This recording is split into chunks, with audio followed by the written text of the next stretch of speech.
来，乡亲啊，搁回到这个政坛的消息，蔡政府一向的理念拢是非核加防，但是要代表民进党出来选总统的赖清德参加学生的座谈，是拼出着新的核电的政见。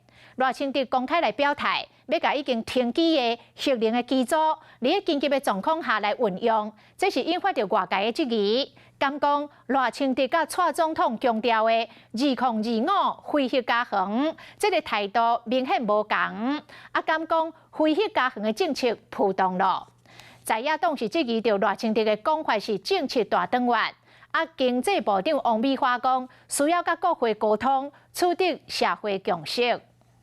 怎么样把这个已经这个停机的这一个核能机组维持一个可以未来紧急使用的这种情况。以备不时之需。和学生座谈，副总统赖清德头一摆谈保留核能议题，维持核电的运作。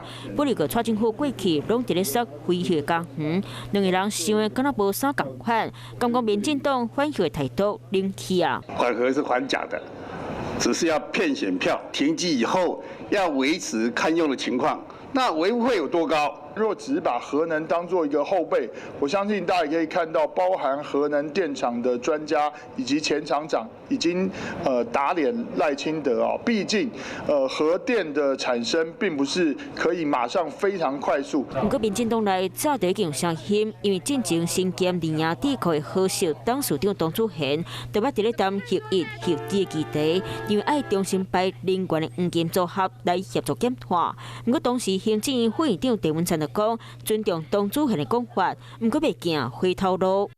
如果说有机会紧急备用，我个人是认为我赞成。但是呢，侯友宜的干式储存槽到底要不要给用？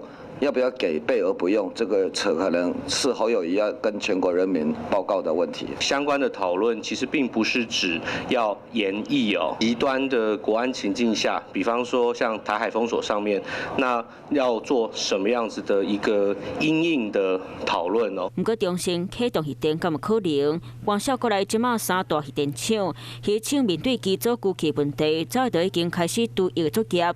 核电厂用过燃料棒吨的所在无够。核三厂是该着法规限制，不过技术面因越难度嘛较低，需要跟国会来进行沟通，取得社会的共识。无论安怎，爱取得社会共识，民进党的非核论述，嘛一定会加做2024的新战场。晚间9点，邀请您与世界同步，60分钟掌握全球脉动。